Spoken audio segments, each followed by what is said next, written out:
Assalamualaikum warahmatullahi wabarakatuh. Nama saya Mak Rosnami Hashim, selaku pengurus kepada Kumpulan Dapur Tradisional Kampung Tanjung Dara, Pulau 3, Kampung Gajah Perak.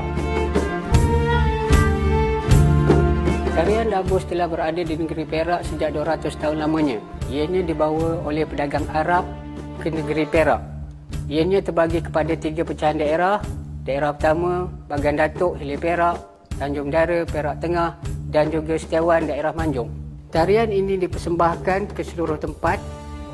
Ianya adalah melambangkan semangat kepahlawanan kepada seseorang penari itu. Ianya terbahagi kepada penari lelaki dan juga perempuan, diikuti oleh beberapa orang pemain muzik. Setiap kumpulan Dabus diketuai oleh seorang khalifah dan ia berperanan utama memimpin serta menjaga ahli kumpulan serta menguruskan perjanjian di antara manusia dan besi. Tugasan khalifah ialah menyembuhkan luka di tangan si penari Dabus. Penubuhan kumpulan Dabus Tradisional Seri Tanjung telah tertubuhnya pada tahun 1953, diahlikan dalam lingkungan 12 orang. Alat muzik terdapat dalam persembahan Dabus ialah gendang Dabus, gong Dabus dan juga anak Dabus.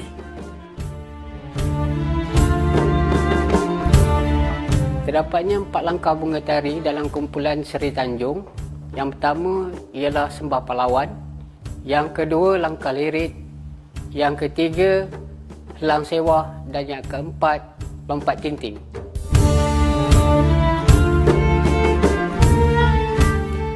Anak Dabus ini terdiri daripada 2 bentuk. Bentuk pertama ialah terdapat 3 telinga, bentuk kedua terdapat 4 telinga. Setiap anak Dabus ini terdapat anting pada telinga Dabus tersebut.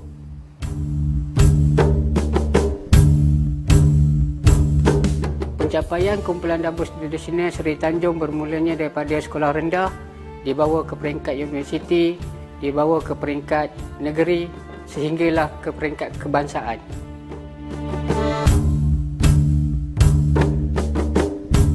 Nama-nama tokoh seni dalam kumpulan Dabus ialah Steve bin Anjang Ria, Dolah bin Sani, Nasiruddin bin Sani dan Fatimah binti Steve.